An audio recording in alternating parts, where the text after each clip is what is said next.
네, 1월 9일 금요일 당신의 투자 고민 저희 아침엔 투자와 함께 해 주시죠. 문 활짝 열도록 하겠습니다. 저는 허재입니다. 여러분 안녕하세요. 여도은입니다. 자, 오늘 시장은 네. 하락을 하고는 있긴 해요. 반도체주가 정말 오랜만에 그러니까 이제 보통 이제 조정을 아침에 보여도 말아올려 하면서 이제 말아올려. 양봉 전환을 많이 했는데 그렇죠. 네. 오늘은 살짝 무게감이 피로감이 있죠. 근데 그동안 음. 워낙에 이제 단기적으로 많이 올랐으니까 근데 여기서 제가 이제 지인들이 이제 개인 투자자들이잖아요. 네. 기관은 아니잖아요.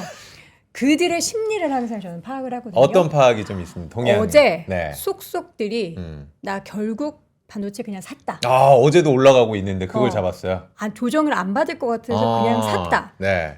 그래서 이제 저 친구가 샀으니까 혹은 또 이 친구도 샀으니까 쉬겠구나. 아니나 다를까 오늘 좀 쉬어가고 있습니다. 저는 이제 집안에서 네. 저희 이제 그 주인님께서 네.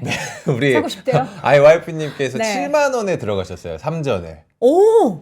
10만 원 찍자마자 수익 나 수익 달달하게 봤다 했는데 네. 지금 너무 아쉬워하시더라고. 10만 원에 팔아서? 너무 일찍 내린 것 오, 같다고. 지금 허재만 거 방송을 안 보나 봐요. 잘 안 보세요. 어. 예. 저에 대한 관심이 크게 있진 않으십니다. 그러니까 다들 뭐 네. 내가 삼성전자 5만 원에 샀다가 나 8만 원에 팔았는데 뭐 하이닉스 20만 원에 샀을 나 50만 원에 팔았는데 이런 얘기가 많이 있지만 이게 그러니까 모르죠. 가격이라는 것은 네. 또 얼마나 오르고 떨어진다라는 것은 누구도 모르기 때문에 일단은 지금 이제 주도주의 성격을 가진 종목들은 뭐 꾸준히 끌고 가되 네. 사실 반도체만 주식이 아니에요. 그러니까요. 오늘 시장 보면은 지수가 지금 한 0.23% 밖에 안 떨어지는 건 자동차, 뭐 방산, 국방, 방산, 오늘 네. 조선, 그러니까 오르는 종목군들이 또 다시 그러니까 반도체에서 살짝 빠졌던 수급이 다른 쪽으로 또 옮겨붙고 있으니까 여러분들 포트에도 조금 어떻게 보면 분배를 하셔야 되지 좀 않을까라는. 리밸런싱 좀 해볼까요?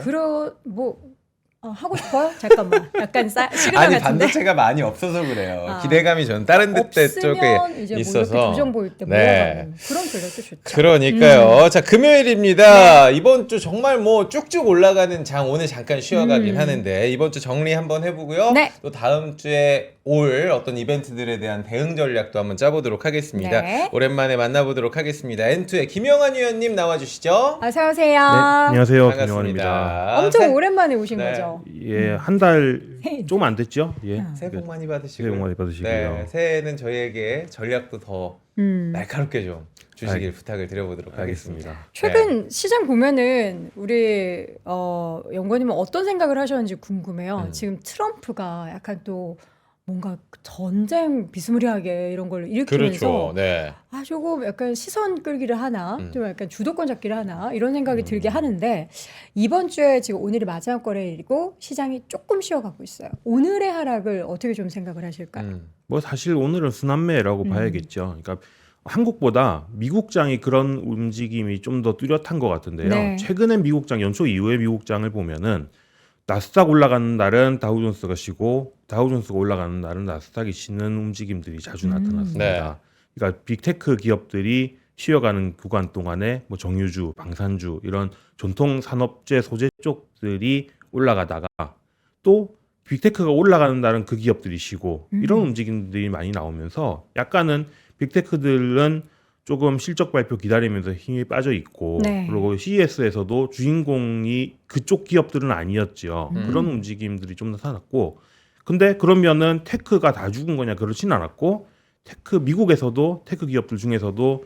이런 소프트웨어 기업들보다는 뭐 메모리, 스토리지 이런 쪽 기업들이 뭐 마이크론도 그렇지만은 뭐 시게이트라던가 그런 기업들이 전반적으로 좋은 모습이 나왔는데 네. 한국은 아무래도 메모리 기업들이 시장에서 제일 큰 비중을 차지하다 보니까 그쪽 기업들이 올라가는 그러니까 은근히 미국 시장에서 메모리랑 전통 산업이 올라가는 날 한국장이 좀 세게 올라가고 네. 그게 쉬고 빅테크들이 올라가는 날은 한국도 조금 쉬는 느낌이고 약간 이런 식으로 움직이는 경우들이 많았던 것 같아요. 그러니까 그게 전반적으로는 올라가긴 하는데 좀 퐁당퐁당하면서 올라가는 거고 한국이 유난히 조금 반도체 비중이 컸기 때문에 좀 더 세게 올라가는 흐름이 있었지만은 기본적으로 그냥 쉬지도 않고 쭉 달리는 장은 아니었다. 저는 그런 생각이 듭니다.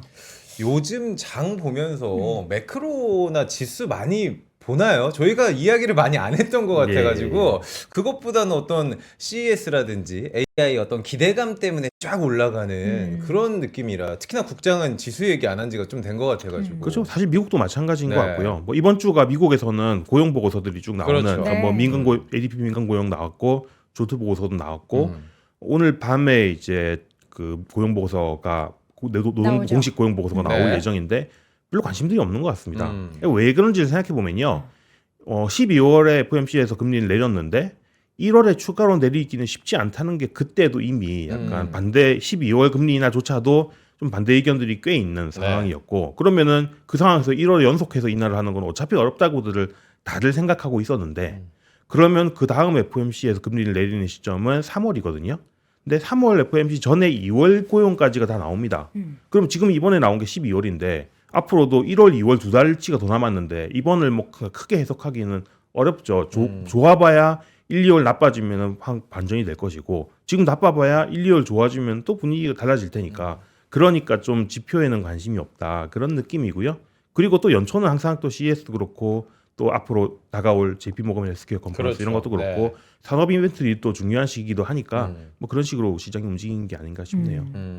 고용 데이터 관련해서 물론 시장이 큰 영향을 막 휘청휘청할 정도는 아니지만 네. 이게 워낙에 미국 같은 경우에도 지금 최고치 경신을 계속 하고 있는 상황이니까 혹시라도 그냥 조정에 빌미를 주기 위해서 의미 부여를 할 수도 있는 거잖아요. 그러니까 고용이 두 가지 기능이 있을 텐데 네네. 하나는 정말로 경기가 침체에 빠지느냐, 그러니까 경기 사이클 측면에서 바라봐야 될 수가 있을 네. 거고요. 두 번째는 거꾸로 경기가 나빠지는 우려가 생기면 연준이 금리 인하를 할 수 있는 거 아니냐, 이거 통화정책 사이클 측면에서 볼 수가 있는데 그렇죠. 지금 대부분은 그렇게 뭔가 경기가 나빠지는 거에 대한 걱정을 하지는 않는 것 같아요. 그리고 좀 나빠진다라고 고용 지표들이 나빠진다라고 하지만 네. 실제로 그런 걱정을 할 정도로 마이너스가 연속해서 쭉 나오고 있거나 하지는 않으니까요.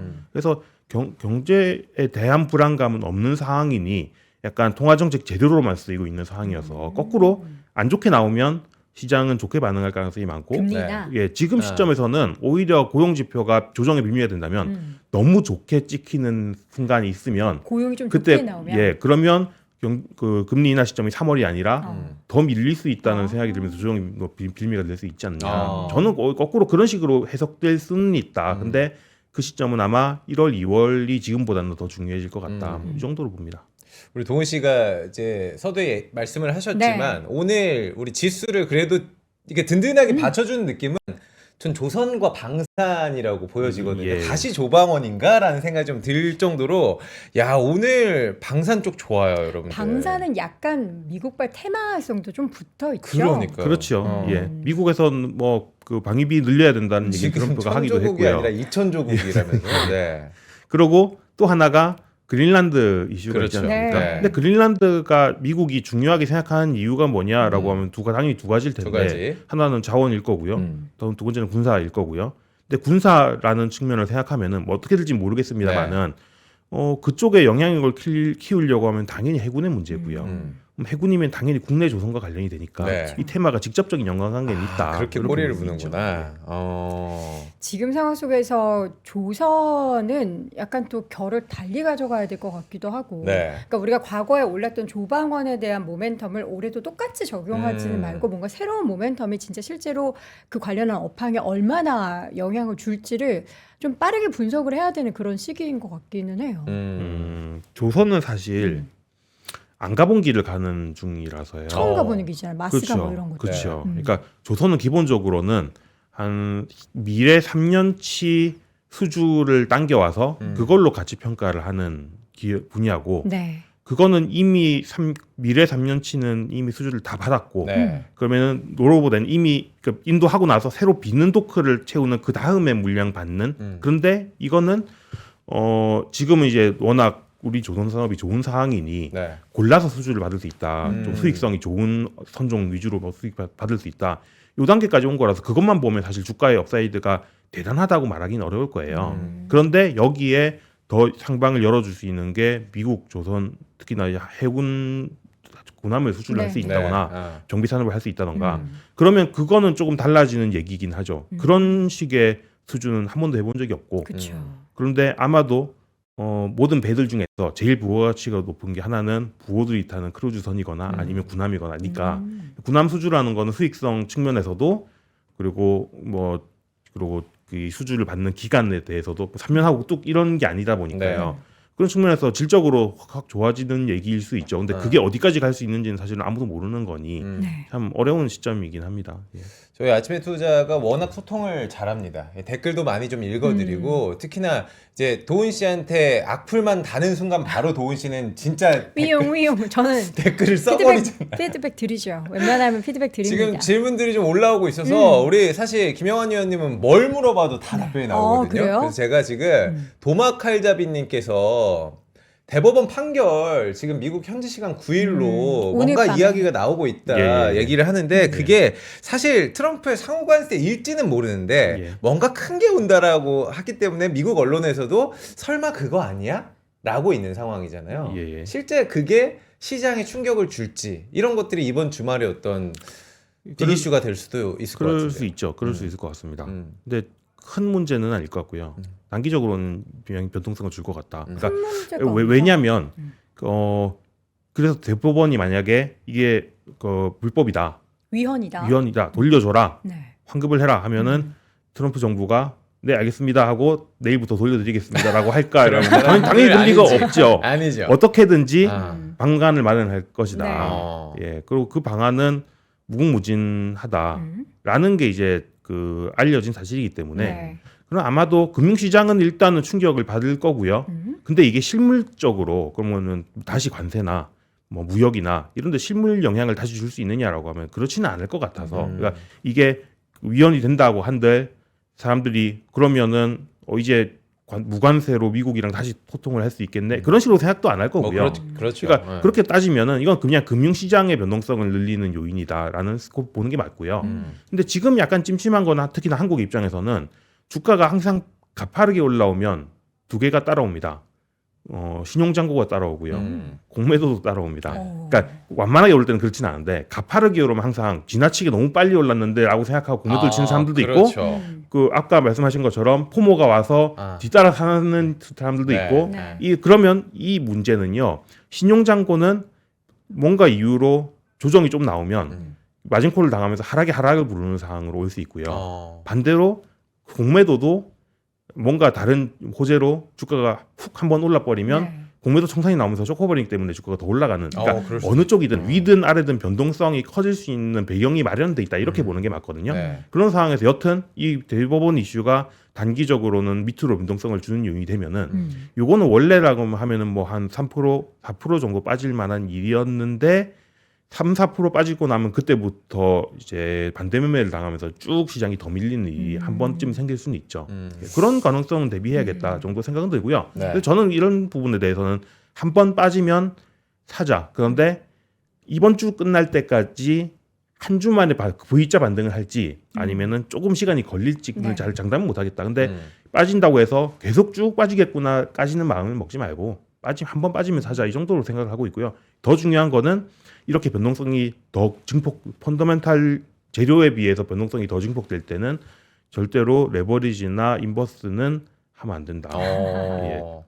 나도 당할 수 있기 지금 때문에. B2 예. 엄청 늘어났다고. 그러니까 하거든요. 그게 좀 네. 걱정스럽습니다. 빚내서 투자하면 안 됩니다, 여러분.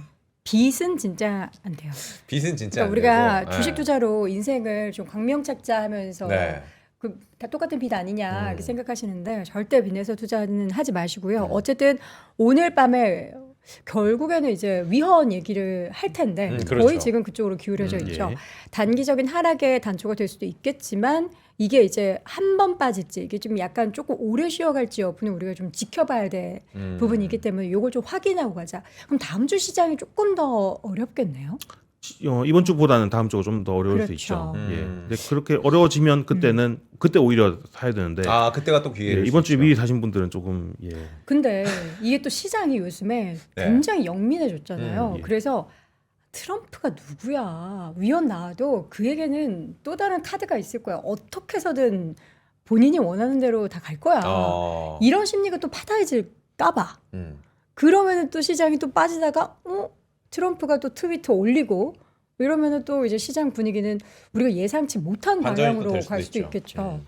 예, 그래서 이제 한번 빠지면은 음. 더 빠지길 기다리지 말고 네. 빠르게 좀 대응을 하자라고 아. 말씀드린 거고요. 근데 V자일지 아니면은 조금 천천히 완만한 쉬었다 U자로 완만하게 가다가 네. U자로 갈지는 모르겠다. 왜냐하면 그걸 모르겠는 이유가 트럼프가 뭘 할지 잘 모르겠는 사람이니까 그렇죠. 가 되는 거죠. 예.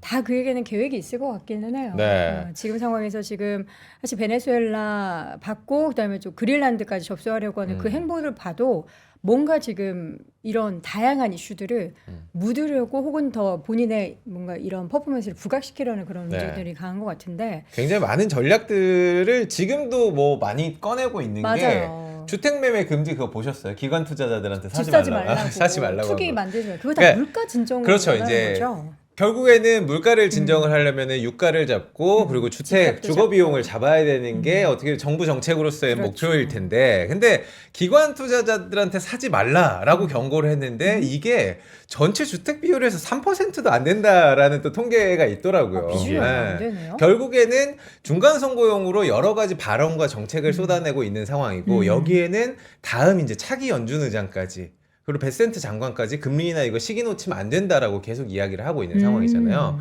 이거는 이제 트럼프가 계속 카드를 꺼내고 있고 네. 시장을 자기 입맛대로 가져가려고 하고 있는데 이 방향성 시나리오는 맞게 가고 있다고 보세요? 이게 뭐 사실 맞죠. 근데 어쩔 수 없는 부분, 그러니까 지금 다주택자 규제가 한국에서 나오는 것처럼 미국에서도 법인 규제가 나오는 시기인 건데 이거 자체가 뭔가 시장을 돌려놓을 수 있을 거라고 생각을 하지는 않고요. 근데 진짜로 시장을 돌려놓으려고 하면 그거는 시간이 필요한 문제거든요. 그러니까 미국 지금 주택 시장 상황을 원천적으로 좀 따져보면요. 코로나 때 당시에 집값이 급등을 했고 네. 그 뒤에 딱 꼼짝없이 멈춰 있는 상황입니다. 근데 왜 그러냐면 그때는 엄청 돈을 풀면서 저금리로 주택 담보대출을 받을 수 있는 상황이었는데 그러고 나서 2022년부터 연준에서 금리 올리면서 모기지 금리가 같이 올라가니까 지금 와서 그거를 갈아타려면 너무 대출 금리가 많아지는 거예요. 그러니까 이미 집을 갖고 있는 사람들을 내놓지를 못합니다. 네. 그러니 집값은 높아져 있는데 물건을 내놓는 사람은 적으니까 집값이 떨어지진 않고 거기서 딱 멈춰서 주택시장이 얼어 있는 상황이란 말이에요. 그러면 집값을 안정화시키려면은 기존 매물을 내놓으려면 모기지 금리를 낮춰가지고 사람들이 활발하게 지금 집을 팔고 새 집으로 이사가거나 이런 움직임을 만들어낼 수 있어야 네. 되는데 그러려면 금리 인하가 필요한데 아직 그건 좀 시간이 좀 걸리는 문제고요. 네. 두 번째는 주택 공급을 늘리면 되는데 아. 이 주택 공급을 늘린다는 것도 사실은 이런 인프라를 깔고 그러니까 한국도 신도시를 지으려고 하면 시간이 많이 걸리잖아요. 그러니까 물론 한국처럼 아파트 단지를 짓는 거에 비하면 미국은 속도는 빠를 수 있습니다만 네. 여튼 그렇다고 해도 상하수를 깔고 전력망을 깔고 이건 그렇죠. 다른 얘기란 말이에요. 네. 그러니까 이것도 시간이 걸리는 거고요. 그러니까 금융에서든 공급에서든 다 시간이 걸리는 문제니 일단은 불만을 잠재워 놓으면서 그걸로 번 시간 동안 뭔가 정책들을 내놔야 되는 상황이고 그러니까 시간을 버는 거를 뭐로 쓰고 있냐면은 법인이 집을 사가지고 고가로 임대를 내놓으니 그렇죠. 서민들이 네. 힘들어지는 거 아. 아니냐라는 걸 하는 건데 말하자면 이거는 옛날 삼국지에서 조조가 군량미가 부족하니 네. 군량 담당자 목을 쳐거라 이런 비슷한 상황인 거고 애먹. 이런 거는 네. 한국이든 미국이든 어느 나라든 정부는 다 다르지 않은 것 같습니다. 이게 사실 말씀해 주신 것처럼 3%밖에 안 되고 네. 마치 약간 포퓰리즘이죠. 국민들을 위하는 것처럼 네. 혹은 이제 일부 그런 걸로 인해서 혹시라도 이제 물가가 좀 튀는 것을 막기 위해서 조금 영향이 있지 않을까 싶은 그런 행보를 펼치고 있는데 트럼프는 이제 약간 그가 원하는 게 무엇이 있으면은 얻어야 어떤 돼요. 수단과 방법을 가리지 않고 해내는 사람이잖아요. 그렇죠. 비즈니스맨으로서.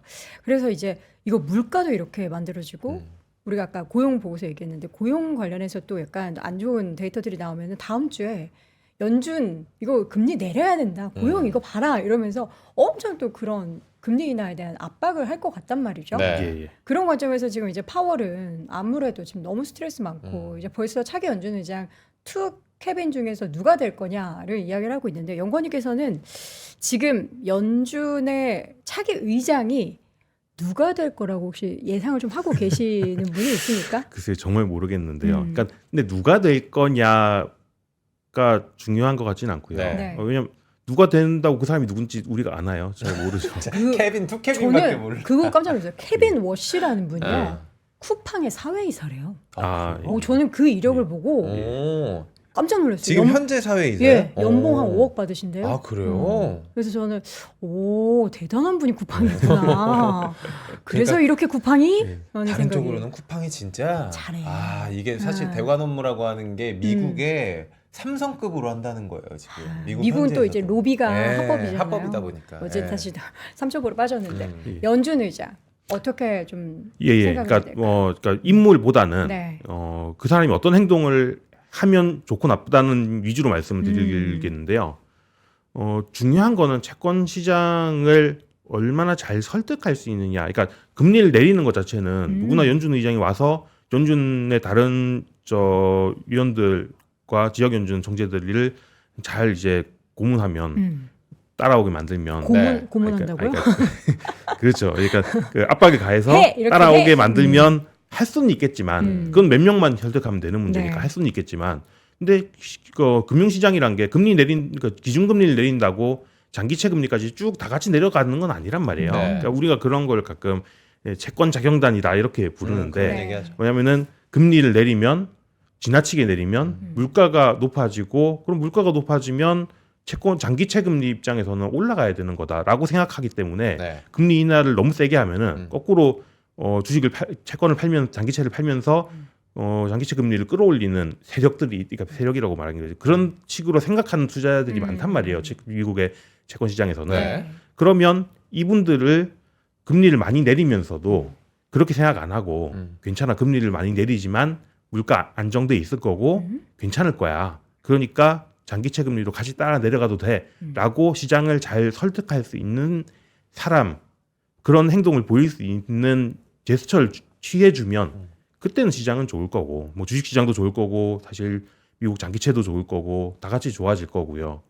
그러면 미국 주택시장에도 도움이 되겠죠. 그런데 그런 소통은 부족한데 우역 다짐으로 일단 금리 내리고 봐라고 하면은 단기채 금리는 내려가고 그러면 뭐 미국 정부 입장에서는 뭐 국채를 단기채 위주로 조달을 하면은 뭐 조달 비용 자체야 문제가 안 될 수 있지만은 네. 전반적으로 다른 자산 시장에 주비치는 파급력에 있어서는 상당히 안 좋은 식으로 작용할 수 있죠. 그래서 그 중에서 어느 방향의 경로를 택할 거냐가 중요하고요. 그러면 기대 인플레이션을 낮추면서 금리를 낮출 수 있다는 얘기는 중립금리가 기존의 연준에서 지금 생각하던 한 3% 정도보다 아니야 더 낮아라는 거를 논리적으로 잘 설득해 줄 수 있는 사람이 필요하다. 아마도 근데 트럼프 정부가 그런 걸 또 염두에 두고 있기 때문에 유가를 낮추려고 하는 거 아니겠습니까? 예. 근데 글쎄요. 트럼프 인선이 과거 보면은 항상 성공적이었던 건 아니고 네. 어떤 경우는 굉장히 괜찮은 인선을 잘하는데 어떤 네. 경우는 정말 이상한 좀 어그러지는 경우들도 있어서 이번에 어떻게 될지 정말 잘 될지는 모르겠고 좀 지켜볼 수밖에 없다 이렇게 말씀드리겠습니다. 누가 되는지 보다는 누가 됐든 그 연준 의장을 기준으로 해서 맞아요. 연준의 독립성이 좀 네. 훼손되지 않는 선에서 시장의 충격을 좀 뭔가 안 좋은 쪽으로 미치는 것을 좀 벗어나서 하는 그 핸들링 작업이 올해 더 힘들 것 같다라는 생각이 들어요. 사실 작년에 한번 연준의 독립성 훼손 그 목소리가 나오면서 시장이 한번 출렁였잖아요. 예. 엄청나게. 그게 올해는 있으면 안 되는 일이잖아요. 그렇죠. 그거를 생각하는 트럼프는 과연 과거처럼 계속 그런 행보로 연준을 압박할 것인가. 그러니까 독립성이라기보다 그러니까 사실 네. 그걸 독립성 이슈라고 얘기를 하고 있긴 하죠. 네. 근데 저는 그 독립성 그 자체라기보다는 부작용만 안 나오면 되는 거다. 그러니까 사실 원천적으로는 정부가 압력을 가하면 안 되고 연준이 독자적으로 결정해야 된다라고 하지만 네. 압력으로 인한 결정이든 뭐든 간에 그게 경제학적으로 그 부작용을 일으킬 만한 선택만 하나 이상한 선택을 하는 것만 아니면 시장은 뭐 트럼프라고 내리라고 해서 내리는데 무슨 상관이냐 물가만 안 올라가면 되지 약간 이런 식으로 생각할 것 같거든요. 그러니까 뭐 연준의 기능 자체가 퓨어해야 된다 그렇다기보다는 기대 인플레이션이 튀면 안 된다. 네. 뭐 그게 좀 중요하다고 보시면 될 것 같습니다. 그러니까 부작용이라고 하는 거는 연준이 해야 되는 것들, 관리해야 되는 것들이 튀지만 않으면은 예. 뭐 크게 상관은 없을 예, 뭐 것이다. 트럼프가 뭐라고 하든 아. 간에 예. 근데 어떤 결정이 나든 부작용은 음. 이게 크다 적다지 아예 없을 순 없잖아요. 여파가 아예 없을 수는 없을 것 같아요. 뭐 이제 그 2010년대에는 그랬죠. 그러니까 아무리 돈을 풀어도 물가가 안 올라갔으니까요. 네. 그게 몇 년 지나다 보니까 사람들이 그 뭐 MMT 이런 얘기도 했잖아요. 돈은 무제한 풀어도 돼 이런 식으로 생각을 했으니 네. 그러니까 지금도 물가가 안정되는 모습이 돈을 푸는데도 물가가 안 올라가는 애를 숫자로 몇 달 설득할 수 있으면은 뭐 괜찮을 거예요. 근데 진짜 그럴 수 있을지는 사실은 잘 모르죠. 왜냐하면 그 최근에 이제 2022년에 물가가 튀었던 트라우마가 없어진 지가 얼마 안 됐으니까 시장은 아직은 걱정을 하고 있죠. 예. 자, 도훈 씨가 연준 걱정을 그렇게 많이 하시는지 아니요. 연준 걱정을 하는 게 아니라 네. 연준이 좀 흔들린다 싶으면은 시장이 시장이 그거를 또 꼭 흔들리니까. 빌미를 예. 그거를 꼬투리 잡아가지고 맞아. 하락하는 단초로 만들어서 음. 그거를 일을 키워요. 맞아요. 그러니까 저는 이제 그런 일이 없었으면 음. 좋겠고 또 그 얘기 나오면은 우리 시청자분들 재미없단 말이에요. 또 음. 매크로 얘기해야 되고 맞아. 금리가 어떻게 되고 금리 인하하는데도 실질 금리는 올라가고 그 얘기를 지겹게 또 드려야 돼가지고 그런 일이 올해는 좀 없었으면 좋겠어서 네. 이야기를 저희 짧게 해봤습니다. CS 이야기 좀 다뤄볼까요? CS 사실 이번 주에 지금도 오늘도 올라요. 네. 현대차 자동차주가 올라가고 있는데 네. 현대차는 더 이상 자동차주가 아니다. 약간 이런 선언을 하는 것 같기도 하고요. 우리는 로봇주다. 약간 이런 예. 얘기를 하는 것 같고 CS 전반적으로 좀 어떻게 보셨어요? 그 자동차도 로봇이고 로봇도 자동차고 사실 다른 게 아니다라는 점이 부각되고 있죠. CES에서 저는 엔비디아 키노트에서 중요했던 걸 제일 두 가지를 꼽고 싶은데 하나는 이 차기 베라루빈 칩 네. GPU를 새로 이제 내놓는 거를 이게 어떤 건지를 정확하게 얘기를 했고요. 그게 좀 중요했고 그건 사실은 따지자면 삼성전자랑 더 가까운 네. 얘기가 될 거고요. 두 번째는 이 알파마요의 자율주행 엔비디아. AI를 내놓으면 이거는 현대차랑 가까운 얘기고 여튼 현대차와 삼성전자에 굉장히 좋은 얘기를 해줬다. 요 얘기를 조금 더 풀면은 이렇습니다. 그러니까 이번에 베라루빈 칩을 보면 어떤 느낌이 드냐면요. 이게 GPU가 아니라 그냥 컴퓨터인데. 그래요. 그러니까 이 GPU는 GPU 자체가 아니라요. GPU와 CPU와 그 GPU, CPU의 연결을 빠르게 해주는 네. 링크와 그걸 외부 인터넷 연결하는 이더넷과 이게 다 합쳐져서 렉 형태로 만들어져 있습니다. 그러니까 되게 커졌어요. 네. 근데 그러면 왜 키운 거냐? 네. 이유를 생각하면요. 지금까지는 우리가 GPU라는 거에 대해서 빨리빨리 연산 속도를 빨리 해서 AI가 빠르게 학습을 할 수 있도록 만들어주는 게 중요하다. 연산 속도가 빨라야 된다라고 생각을 했는데 네. 최근 들어서는 그게 좀 관점이 바뀌고 있다는 겁니다. AI 써보시면은 GPT 이런 거 아니면 제미나이 이런 거를 써보시면은 네.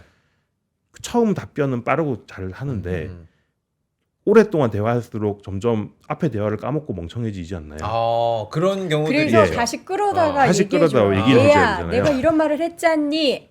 정신 안 차릴래? 너 나도 운지 모르니? 약간 그러면은 이런 식으로 그때서 하면서. 죄송합니다. 이러면서 다시 하더라고요. 그러니까 컴퓨터가 사실은 그 장기 기억이 없다는 건데 네. 그 장기 기억이 없다는 거를 말하자면 이런 거예요. 그러니까 컴퓨터 AI는 자기들한테 들어온 데이터를요, 자기가 기억하고 있다가 쓰는 게 아니라 그거를 옮겨 적어서 저 창고에 넣어놔요.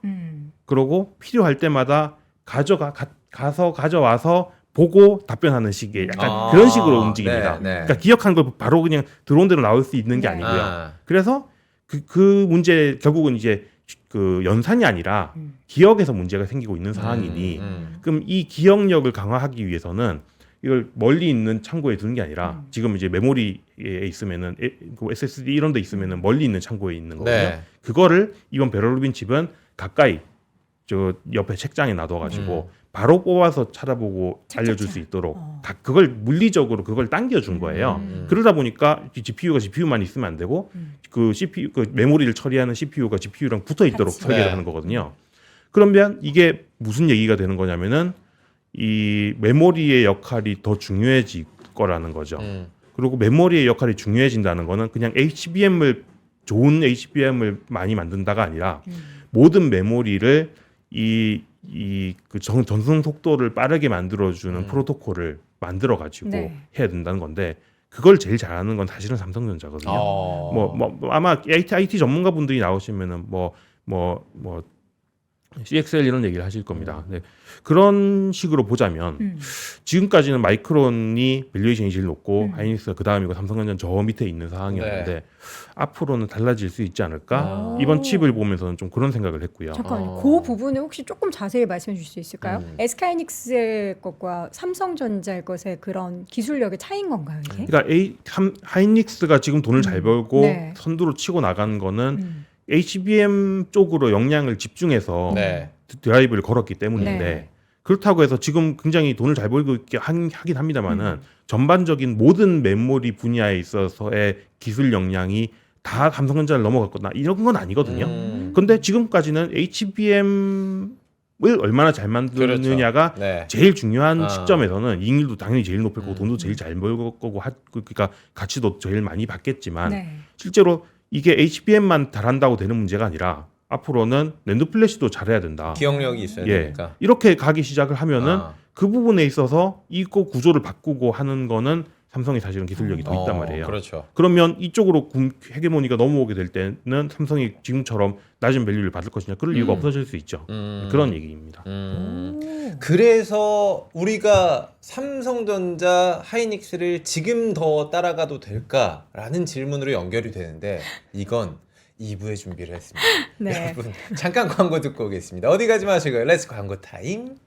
네, 아침엔 투자 함께하고 있습니다. 네. 여러분들 뭐 사실 CS 이야기 들으면서 내가 여기서 투자의 아이디어를 그게 중요해. 뭐를 가지고 와야 될까? 뭐 AI 다 알겠는데 좀 세부적으로 사실 반도체만 주식이 아니잖아요. 네. 근데 여러분들이 너무 반도체에만 집중하고 계신 것 같아서 저는 사실 최근에 우리 쿨지원 부장님도 그랬고 그렇죠. 자동차 피지컬 AI 또 여기 더 넘어서 이제 최근에 알파마요가 이야기가 화두가 되면서 알파마요. 요거 이제 마요네즈를 또 어디다가 뿌릴까? 하지 마요. 참지 마요. 죄송해요. 자, 알파마요 연합군. 네. 그래서 요거 이제 탑재해가지고 벤츠랑 지금 일단은 콜라보 예. 얘기가 CS에서 나왔어요. 예. 현대차랑 할 가능성은 뭐- 어떻게 있을까요? 뭐 거의 확실하다고 봐야죠. 깐부 확실하다. 예, 오. 현대- 거의 아마 테슬라와 중국 업체들을 빼면 다 아마 엔비디아가 할 겁니다. 그러니까 그거잖아요. 그러니까 삼성전자가 핸드폰 잘 만들어 놓고 네. 이게 OS를 어떤 걸 탑재하냐의 문제인 것 같아요. 그러니까 멋진 자동차는 우리가 만들 테니 하드웨어. 이걸 자율주행할 수 있는 소프트웨어는 너희가 줘. 그게 엔비디아의 알파마요인 거고. 네. 근데 왜 이게 벤츠랑 처음에 손을 잡았냐가 사실 저는 질투가 좀 나긴 해요. 우리 현대기아처럼 좀 하지 였는데 실험해보는 실험해. 그렇죠. 이제는 그러니까 이거를 심어야 되는데 초기 비용이 많이 들 거 아니에요. 근데 차량 가격이 높은 애들이랑은 괜찮아. 왜냐면 이걸 살 사람들이 그나마 있고 투자 비용이 그쵸. 거기서 남으니까. 부처도 또 올릴 수 근데 있으니까. 우리 현대기아차는 브랜드 전략 자체가 약간 중저가 혹은 프리미엄 라인도 있지만 이게 너무 비싸지면 원래 사던 사람들도 안 살 거니까 벤츠랑 했다. 이런 분석들이 좀 있거든요. 맞는 분석이에요? 일단 시작은 그렇게 맞죠. 고가 차량부터 들어가는 네. 게 맞으니까요. 예, 그렇게 될 거고요. 근데 뭐 아마도 마찬가지로 나머지들도 다 하게 되지 않을까 싶네요. 왜냐하면 사실 현대차가 자율주행 솔루션을 자기들이 완성도 있게 만들었냐 그런 상황은 아니기 때문에 그렇다고 다른 엔비디아 말고 다른 대안이 있느냐 사실 대안이 없거든요. 그래서 아마 모든 제조사들이 다 마찬가지 상황일 겁니다. 저는 그 알파마요를 우리가 뭐 테슬라 로보택시처럼 공개가 된 게 아니잖아요. 그 기술이. 그렇죠. 저도 이번에 아니, 처음 알았어요. 뭐 이게 뭔가 비등할 정도로 경쟁을 할 정도의 기술이에요? 어때요? 그 아무도 스펙이나 모릅니다. 뭐 사실은 이런 거 모르죠. 사실은 모릅니다. 모르죠. 네, 이거 설명을 원리를 좀 드리면요. 테슬라의 FSD 이 자율주행은 어떤 거냐면요. 테슬라는 전 세계에 차를 팔고 있잖아요. 그렇죠. 그리고 그 FSD는 그 딸깍 해주면 할 수 있는 거거든요. 네. 근데 뭐 소프트웨어로 규제나 바로. 이런 것 때문에 안 하고 있는 거지. 그쵸. 그러니까 다 그 카메라나 이런 것들이 다 탑재돼 있는 완성차를 전 세계 도로에서 쭉 굴리고 있으니까 네. 그 과정을 통해서 그 주행 데이터를 테슬라가 다 받습니다. 그걸 가지고 AI한테 추론을 시키는 거예요. 네. 이런 상황에서는 이렇게 움직이는 게 맞겠지 하는 거를 쭉 쌓다 보니까 네. 점점 성능이 좋아지는 거죠. 그래서 이제 뭐 자기들은 뭐 99.99%뭐 이런 얘기를 하는 단계까지 왔는데 네. 그러면 테슬라 입장에서는 다른 회사들한테는 너희는 차 못 만들지? 그러면 데이터도 없겠네? 그러면은 너희는 우리 따라올 수 없어. 그래서 독보적이었던 거거든요. 근데 엔비디아는 이런 생각을 합니다. 왜 꼭 현실 세계에서 수집한 주행 데이터여야 되지? 이건 가상 세계에서 하면 되잖아. 라는 거죠. 네. 그래서 그 엔비디아에서는 코스모스라고 해서 그 현실이랑 똑같은 가상 세계 월드 모델을 만들어 가지고 네. 거기서 하는 거를 하고 있거든요. 거기서 주행을 엄청나게 시키겠다는 거예요. 그러면 차가 없어도 되죠. 왜냐면 그거는 그냥 가상 세계의 차만 굴러가면 되니까요. 그 학습은 그 학습을- 실제보다 더 빨라요? 당연히 훨씬 빠르죠. 사람 기사가 아무리 바둑을 많이 두더라도 오. 평생 두더라도 뭐 AI한테 바둑을 두게 하면은 그렇죠. 그 하룻밤 더 빨리. 사이에 아. 평생 둔 것보다 더 많이 들 수 있잖아요. 그러니까. 당연히 엔비디아가 훨씬 학습 속도가 빠를 겁니다. 오. 음. 근데 문제는 뭐냐면요. 문제는 진짜 현실이랑 똑같으냐라는 거예요. 그렇죠. 어때요? 우리가 뭐 현실 참여형 게임, 뭐 예를 들면 마인크래프트 이런 걸 해보면은 똑같나요? 비슷한데 뭔가 이상할 때도 있고 네. 뭐 이럴 수가 있잖아요. 그러니까 정말 똑같아야 되는데 그게 얼마나 똑같은지는 사실 아무도 모릅니다. 아. 아무도 모른다기보다는 점점 나아지고 있는데 어느 정도 단계를 갔을 때 학습을 시켜야 이게 정말로 99.999%까지 도달할 수 있느냐를 사실은 알 수 없는 거죠. 그래서 테슬라에서 하는 아마 따라오려면 5, 6년 걸릴 거다 이런 머스크 얘기는 주행 데이터를 모으고 하는 이때 걸리는 시간이 아니라 사실은 이 엔비디아의 월드 모델이 현실에 얼마나 가까워지느냐에 관건이 달려 있는 거고 거기 드는 시간이 문제일 거예요. 그럼 그게 될지 안 될지 그건 모르죠. 사실 모릅니다. 그런데 뭐는 확실하냐면요. 엔비디아는 당연히 이거를 웬만큼 이게 우리는 여기 이거 진입 못한다라는 게 확실해지기 전까지는 네. 당연히 앞으로 몇 년간 드라이브를 엄청나게 걸 수밖에 없고요. 그리고 다른 테슬라가 아닌 다른 모든 제조사들은 엔비디아 편을 들 수밖에 없습니다. 왜냐하면 테슬라의 자율주행을 현대차가 받아쓸 수 있나요? 받아쓸 수 없어요. 팔 거다 이런 말도 있는데 그런 얘기는 사실상 받아쓸 수 없다고 보시면 됩니다. 네. 왜냐하면 테슬라의 주행 데이터는 다 테슬라 카메라나 이런 거로 만들어져 있잖아요. 네. 근데 차 종류를 바꿔서 주행 데이터를 뽑으면 그렇죠. 똑같이 다르죠? 작동을 하느냐? 아니죠. 99.999%가 음. 90.9%까지 떨어질 수 있죠. 네. 그럼 그거 가지고 문제가 생기는 거예요. 그렇죠. 그러면 테슬라가 팔 수 있냐? 어렵죠. 그러니까 이거를 받아쓸 수 있는 데는요. 네. 테슬라 설계도 그대로 차를 만드는 OEM 업체 말고는 할 수가 없는 겁니다. 그러니 엔비디아 거는 다른 회사들은 자기의 아이덴티티를 지키면서 네. 그 플랫폼을 받아쓸 수 있다라고 하니까 당연히 이 가능성이 남아 있는 한 지지할 수밖에 없는 거고 뭐 아까 말씀하셨지만은 스마트폰 시대로 비유를 하자면은 테슬라는 애플 같은 거고요. 엔비디아는 구글 같은 거고요. 현대차는 삼성전자 같은 거죠.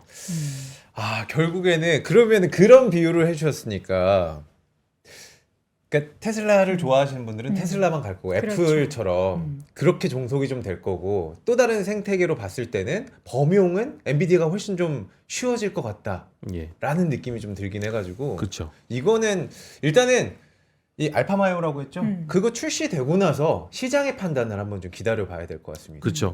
딱 1분기 중에 지금 벤츠랑 1, 4분기에 콜라보해서 나온다고 나온다고 하니까. 하니까 네. 그 반영이 얼마나 크게 될지가 관건이 될 것 같고 네. 그 말씀해 주셨던 그 코스모스 예. 네, 그 얘기하니까 저는 사실 현대차에서 디지털 트윈으로 예. 제품 만들고 이런 것도 네. 그렇고 뭔가 그 연결고리가 엔비디아랑 현대차랑 확실히 뭔가 있구나라는 그런 생각을 많이 하게 만드네요. 그렇죠. 이번 CES에서 사실은 그런 메모리 칩의 문제에 있어서 네. 삼성전자가 연결성이 강화되고 있고 이런 월드 모델에 기반해서 만드는 또 하드웨어랑은 또 네. 현대차가 관련이 되고 있고 이런 것들을 보면은 그 10월달에 깐부 모임에서 도대체 무슨 얘기를 했을까 이게 여기서 다 밝혀지는구나 이런 생각이 그러니까요. 들어요. 그냥 깐부치킨 먹은 게 아니었어요. 그냥 GPU 그 받고 그게 끝이 아니었던 거예요. 그게 아니었던 거죠. 이번에도 뭐 비공개 회담을 했다고 하니까 오. 그러면 이제 현대차 실제적으로 투자 이번 주에 현대차 보면서도 저는 이제 현대차의 마애벽이 30만 원 선이라고 생각을 했는데 뛰어넘다 보니까 예. 30만 원 후반대까지 올라갔다가 지금 오늘도 올라가고 있죠. 오늘 자동차 쪽이. 34만 원대. 네, 34만 원대. 상승. 이게 뭐 50만 원 간다, 60만 원 간다 얘기가 이번 주에 들렸어요. 네, 50만 원 이상 있죠. 어떻게 보세요? 뭐 2배 가도 이상하지 않는 것 같고요. 그래요? 지금도 현대차는 쌉니다. 예. 밸류에이션 현대차는 늘 쌌죠. 늘 쌌죠. 그러니까 올랐지만 지금도 싸고요. 음. 이렇게 보시면 될 것 같아요. 당연 그 스마트폰 시대를 다시 네. 또 그 비율을 들자면요. 점유율은 구글이 높았는데 돈은 애플이 더 많이 벌었죠. 뭐 비슷한 상황일 수 있는데 문제는요. 네. 뭐 구글, 애플, 뭐 엔비디아, 테슬라는 뭐 자기들끼리 잘 하라고 하고 네. 밑에 단에서 현대차의 입장을 생각해 보자면은 스마트폰 이전에 뭐가 있었죠? 피처폰 시대가 있었죠. 피처폰이 있었죠. 그때 네. 1등은 누구였냐면은 노키아였습니다. 노키아. 도 있었고 뭐 모토로라도 있었고 네. LG전자도 있었고 초콜릿폰 기억나시나요? 네, 삼성전자도 있었고 네. 그런데 결국은 뭐만 살아남아요? 삼성전자만 살아남았죠. 지금 자동차 업계가 그런 상황인 것 같아요. 네. 네. 휘처폰 같은 상황인 거죠. 내연기관 차들은. 음. 그 중에서 다 탑재하면 다 살아남을까요? 는 그렇지 않을 거예요. 제일 준비가 잘 된 데만 아마 살아남을 겁니다. 네. 네. 뭐 하나일지는 모르겠지만 몇 개 많이 줄어들 겁니다. 그러면 그 중에 누가 제일 준비가 잘 돼 있을까요? 는 현대차가 준비가 제일 잘 돼 있죠. 왜냐면 로봇을 하고 있잖아요. 예, 그러니까 이거는 저 가상 세계에서 추론 모델을 가지고 학습한 데이터를 제일 잘 활용할 수 있는 준비를 제일 잘하고 있다. 그러니 생존 가능성이 제일 높은 내연기관차 업체라고 볼 수 있는 거고요. 그러면 내연기관차 업체들은 밸류에이션이 다 저 밑바닥에 있고 테슬라만 저 위에 있으면 어딘가 중간 물론 중간보다 밑에서 만나겠지만 지금보다는 훨씬 많이 올라갈 수 있다라고 봐야겠죠. 예, 그래서 약간 현대차의 지금 시장에 이 바라보는 현대차는 옴니아 만들던 삼성전자 같은 건데 얘가 갤럭시를 만들면서 분명히 밸류에이션 달라진다. 이런 관점에서 현대차는 보는 게 맞는 것 같아요. 로봇주로의 현대차, 그렇죠. 피지컬 AI 쪽 그리고 더불어서 이제 자율주행 부분에 있어서는 작년부터 시작해서 이야기들이 참 많았죠. 네. 매년 장이 회사를 떠나고 또 새로운 사람이 또 들어오고 하는 그런 과정에서 현대차가 자율주행에 있어서는 조금 후발주자 아니냐, 이거 과연 되겠냐라는 얘기였는데 거기에서 이제 엔비디아 깐부가 딱 손을 잡게 되면은 네. 이제 그 시장에서는 또 이야기가 달라지는데 이거를 뭐 일부에서는 투자자분들이 그래서 그거 현대차의 고유 기술이냐, 그거 아니지 않냐 이렇게 지적을 할 수도 있는데 그 부분은 어떨까요? 예, 안드로이드 OS는 구글 거죠. 갤럭시는 삼성전자 거죠. 네. 돈은 아무래도 소프트 하드 그런 운영 체제를 담당하는 플랫폼 기업들이 더 많이 가져갈 수밖에 없죠. 네. 하지만 하드웨어를 누구나 만들 수 있냐? 그건 또 아니죠. 그건 또 아니죠. 갤럭시는 삼성전자 말고는 못 만들었습니다. 결국은. 네. 예. 그걸 뒤따라 후발주자가 따라온 거는 저 화웨이, 그러니까 중국 업체들이 올라오기 네. 전까지는 없었어요. 예, 비슷한 상황이라고 본다면 고유 기술 영역은 있는 거죠. 근데 결합해야만 살아남을 수 있는데 문제는 그쪽도 나랑 결합해야만 살아남을 수 있고 나도 네. 그쪽이랑 결합해야 살아남을 수 있다고 하면 물론 밸류에이션 차이는 있겠지만은 뭐 같이 가는 거는 똑같은 거다. 네. 지금 주가적인 측면에서 워낙 네. 반도체주가 많이 올랐다 보니까 저도 그렇죠. 이제 자꾸 방송에서 여러분 반도체만 주식이 아닙니다. 다른 종목들도 편애하지 마세요. 예, 굉장히 뭐 이렇게 현대차 같은 기업들의 성장성도 우리가 그렇죠. 눈여겨봐야 합니다라고 네. 하는데 이런 시각이 뭐 저뿐만 아니라 일부에서 이제 SK하이닉스, 삼성전자보다 우리는 현대차에 대한 퍼포먼스를 더 눈여겨보라라는 목소리 나오는데 아까 전에 현대차 지금 2배가 더 이상하지 않다 이런 말씀해 주셨는데 조금 더 부연 설명을 해주신다면 네, 그러니까 저는 하이닉스가 늦었다고 생각하면은 삼성전자를 가고 반도체가 늦었다고 생각하면 현대차를 가는 게 맞지 않을까라고 생각은 하고요. 네. 근데 이제 그러면 지금 당장 현대차를 사서 한 달 뒤에 제가 또 왔을 때 네가 말했는데 반도체가 더 갔다. 막 욕 떨어지고 그러실 수 있죠. 왜냐하면 반도체는요 실적 베이스로 지금 올라가고 있는, 그러니까 딱 실적 좋아지는 만큼씩 주가가 올라갑니다. 근데 네. 실적이 너무 빨리 좋아지니까 맞아요. 주가가 가는 건데 따라갈 이거는 수가 없어. 설득하는데 과정이 필요 없어요. 실적이 좋아지니까 주가가 가야 된다. 너무 당연한 논리잖아요. 그런데 현대차는 이건 밸류에이션이 올라가야 되는 문제입니다. 그러니까 당장 더 돈을 많이 벌 수 있다, 많이 팔 수 있다의 문제가 아니라 네. 가치가 달라진다라는 얘기인 건데 이건 설득하는 데는 당연히 시간이 걸립니다. 그래서 2배가 될 거라고 생각을 할 수 있고 저는 그렇게 생각하고요. 갈 거라고 생각은 하는데 한 달 뒤에 주가 그러면은 삼성전자가 10% 오른 동안 현대차가 20% 오를 거냐? 그거는 그렇지 않을 수는 있죠. 그러니까 이거는 조금 뚝심 있게 지켜봐야 되는 문제고 원래 2배라는 거는 시간을 주고 먹어야 되는 거지. 이렇게 금방 이제 오늘 사서 내일 오르는 걸 기대하면 조금 힘들겠죠. 그런 걸 기대한다면 지금 늦었다라고 생각하더라도 하이닉스가 제일 가시성은 높을 거고요. 왜냐하면 다음 분기 실적에는 아무리 뭐 삼성전자 메모리 이런 얘기하지만 다음 분기 실적은 HBM 잘 많이 만드는 사람이 실적을 더 많이 가져갈 수밖에 없거든요. 그러겠죠. 네. 뭐 그런 걸 관점을 바라보신다면 당연히 여전히 하이닉스, 삼성전자 순일 거고요. 근데 좀 더 큰 그림에서 지금 그림의 판이 바뀌고 있다는 거에 주목을 하신다면 현대차가 제일 좋은 기업일 수 있다. SDV로의 전환에서는 현대차 그룹 내에서 현대 오토에버도 많이 거론되는데 네. 주가가 최근에 너무 급등해. 아이고. 오늘도 아마 좋을 거예요. 맞아요. 네. 지금도 6% 넘게 상승폭 키우고 있습니다. 저희가 지금 시간 네. 배분을 좀 잘 해보도록 하겠습니다. 자, 이제. JP 모건 헬스케어 이야기가 남아 있고 다음 주. 그래서 반도체 어디까지 갈 것이냐 이 큰 주제 2개 정도 남아 있는 것 같은데 어디부터 가볼까요, 동훈 씨? 바이오부터 해야죠. 바이오부터 바이오 갈까요? 못했으니까. 사실 제약바이오 저는 아직도 제약과 바이오가 어떻게 다른가 이게 좀 헷갈리긴 한데 이제는 뭐 거의 붙어 있는 것 같아요. 제약이 바이오를 좀 하기도 하고 예. 바이오에서 바이오는 제약회사가 또 되기도 하고. 제약은 잘 못하죠. 제약이 바이오는 하지만 는 좀 쉽지 않죠. 그러니까 뭐 전혀 없다고 말씀하기는 어렵겠지만 지금은 쉽지 어쨌든 않죠. 제약보다는 바이오 쪽이잖아요. 네. 예. 어떻게 다음 주에 좀 JP모건 헬스케어 컨퍼런스 그러니까요. 하십니까? 관전 포인트? 뭐 제가 뭐 정보를 알고 하는 말씀은 아닌데요. 네. 뭐 좋게 보고 있습니다. 기본적으로 지금 뭐 이거 너무 나올 때마다 드리는 얘기 같은 네. 꼬압이긴 한데 일단 미국에서는 바이오텍 그러니까 그 제약 회사들의 그 가지고 있는 그런 특허약들 네. 만료가 쭉 예정이 돼 있고 뭐 키트루다 같은 건 뭐 그런 걸 생각하면은 이걸 어떻게 떼워야 될 것이냐 해결해야 될 것이냐 네. 결국은 새로운 신약 후보 물질 가져오고 이런 식으로 기술을 도입을 하고 M&A를 하고가 늘어날 수밖에 없는 상황이고요. 네. 지금 실제로 그런 것들이 늘어나고 있는 상황이고요. 그럼 그런 것들이 늘어났을 때 그 해에 그 움직임을 제일 뚜렷하게 관찰할 수 있는 거는 이 JP모건 헬스케어 컨퍼런스. 그러니까 학회는 임상 결과를 보는 거에 더 가깝고 네. 이런 M&A 딜 같은 것들이 제일 많이 터지는 거는 1월이니까 그런 움직임들이 나오면서 그러면 이제 한 회사가 비싼 값에 인수가 되면 전반적으로 신약 물질의 가치들이 다 같이 조금 높게 평가되는 측면들이 있기 때문에 네. 다 같이 올라가는 모습들이 나오지 않을까 싶고요. 제가 뭐 어떤 기술이 어디서 어디로 넘어간다는 정보를 알고 있는 건 아니니까 뭐 그렇게 딱 종목을 찍긴 어렵지만은 바이오주들을 사두면은 적어도 뭐 손해는 안 볼 것 같다. 이 정도 관점으로 바라보면 될 것 같아요.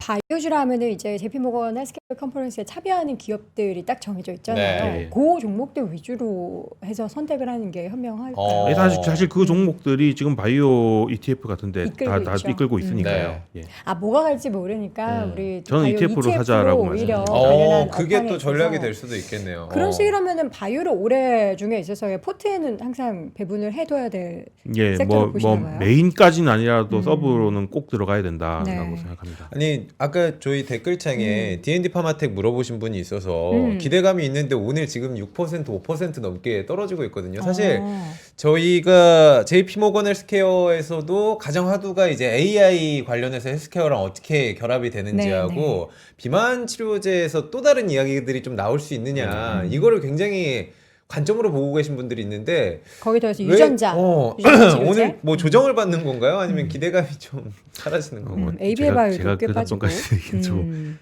쉽지 않은데 이게 사실 바이오 관련해서는 저희가 이제 아침에 제가 월스트리트 모닝 브리핑 네. 하잖아요. 이제 거기에서도 자주 다뤘었는데 이게 그러니까 JP모건 헬스케어 컨퍼런스를 전후로 해서 미리 올랐다가 또 빠지는 경우도 있고. 선반영이 그러니까 오늘의 돼서. 변동성은 어떻게 보면 그동안 올랐던 데 따른 또 조정이라고도 네. 볼 수 있을 것 같아요. 어저께 D&D 파마텍이 11% 올랐어요. 아 어제 그렇게 올랐어요. 예, 그렇기 때문에 이제 오늘 또 하락할 수 있고 ABA 바이오도 좀 보면은 어제 상승을 그동안 했고 고점이에요 다. 어제 재밌었구나. 다 지금 우리 허재무 앵커만 방송하느라 못 본 거지. 제약바이오 지금 저기 전산계 가 있습니다. 요즘 저 반도체만 보고 예, 있어가지고. 그러니까 반도체만 주식이 아니라니까요. 제가 분명 말씀드리잖아요. 자 네. 마지막으로 우리 연구원님. 자 이제 이번 주 지나고 다음 주가 우리가 뭐 위헌 얘기도 나올 거고 굉장히 또 변동성 예상이 되고 있습니다. 네. 우리 투자자분들을 위해서 여러분 지금 시점에서는 요거 좀 이렇게 포인트로 보시고요. 요럴 때는 이렇게 하십시오. 조언 좀 해주신다면 예, 아까 말씀드렸지만은 일단 한 번 빠지면 사자. 그 한 뒤 번이 그게 당일 하루를 말씀하시는 나도, 거예요? 궁금해요. 궁금했어. 이번은 그렇지 않을까 싶습니다. 하루. 예, 연속해서 며칠 빠져도 음. 점점점 낙폭이 줄어드는 형태가 되지 않을까 싶어서 막 이렇게 털썩 이렇게 빠지는 느낌이 아니라 네. 살짝 빠지고 살짝 빠지고 약간 이런 느낌으로. 너무 기술적인 얘기를 드리게 되는데 아니 뭐 굳이 왜? 많이 또 먹여달라고 해요, 그냥. 추측을 해보자면 2-3% 빠지면은 그냥 사면 되고요. 아, 2-3%. 진짜로 근데 4-5% 빠지면은 그때는 오히려 관망하자. 그러니까 한번 그 반대 매매가 나올 때까지 기다렸다가 기다려야 되니까 그러면 뭐 한 주 후반 정도 가야 이렇게 되겠죠. 아, 근데 시원하다. 그거 쉽지 않을 것 같아서 예, 근데 그냥 2-3% 정도라고 생각한다면 그냥 하루 빠지면 사자 이 정도로 요즘에는 말씀드리고요. 네. 빠진다 기회 준다 싶으면은 어떻게 어디서 그렇게 돈들이 냄새를 맡고 다들 들어와요. 현금 다 가지고 지금도 들어오고 코스피 계시네요. 낙폭을 빠르게 줄이면서 0.13% 음. 하락입니다. 진짜 쉽게 주지 않아요 기회를. 아 오늘도 그렇네요 지금 음. 코스피 코스닥이 많이 올라왔네. 돈이 어디서 나오는 거죠 이게 다? 예탁금은 지금 많죠. 예. 예탁금이 최고가 예탁금 수준. 최고 수준입니까? 최고 수준이죠. 음. 예.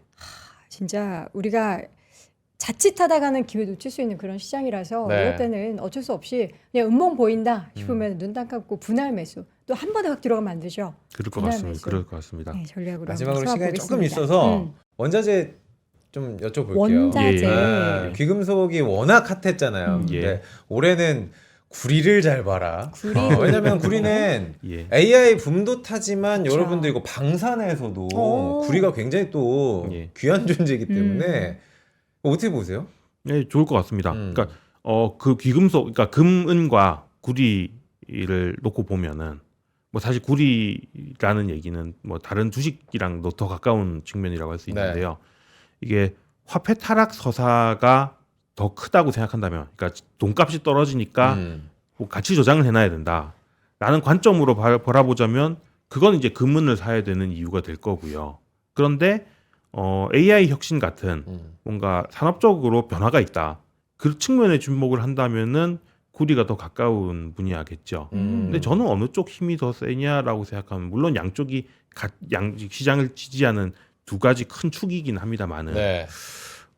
조금 더 AI 혁신이 점점 더 중요해지는 시대가 아닌가. 아까 이제 CES의 얘기들도 결국은 좀 큰 그림에서 뭔가 판이 바뀌고 있다, 산업이 빠르게 열리고 있다 이런 느낌이잖아요. 그런 걸 생각한다면은 저는 이미 많이 오른 금은이 여기서 물론 더 올라갈 수도 있지만 올라가는 속도는 좀 떨어질 것이고 네. 상대적으로는 뭐 구리가 더 좋은 해가 되지 않을까 이런 생각입니다. 금도 은도 좋지만 올해는 구리 쪽에 있어서 한번 관심을 가져보겠고요. 구리하면 또 우리나라에서는 구리값 오를 때 관련된 종목들 수혜주들 많잖아요. 그렇죠. 그런 종목들에 있어서의 투자도 포트폴리오 일부에 그러니까 반도체만 주식은 아니고 우리에게 투자할 기회는 여전히 많이 열려 있다라는 거 여러분 도훈 간과하지 씨는 않으셨으면 금은동 좋겠어요. 뭐 가질래 하면은 은이죠. 은이에요? 전 여도 은이잖아요. 여도 금이 아닙니다. 은이 최고다. 저는 은을 믿도록 하겠습니다. 감사합니다.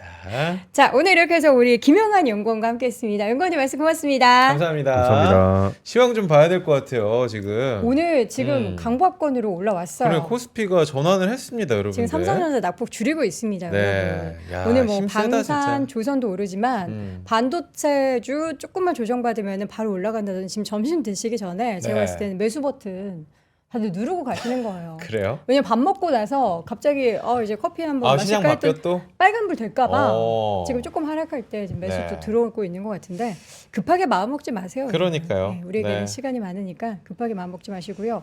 제일 관심 갖고 있는 거 반도체 말고 뭐 있어요, 우리 허재문 거? 반도체 말고 저는 엔터 좋아해요. 엔터. 개인적으로 제가 방송도 문화연예 쪽을 꽤나 커버를 했었어가지고 좋아는 하는데 야 진짜 힘이 없네. 한한령 이거 언제 저기 힘을 받을 수 있을까 모르겠어요. 사실 네. 솔직히 말해서 한한령 해제 안 돼도 우리나라 엔터 특히나 이제 대표 기업인 하이브 같은 경우에는 그렇죠. 내년도에 BTS만 들어와도 영업이익이 5배에서 6배는 늘어납니다.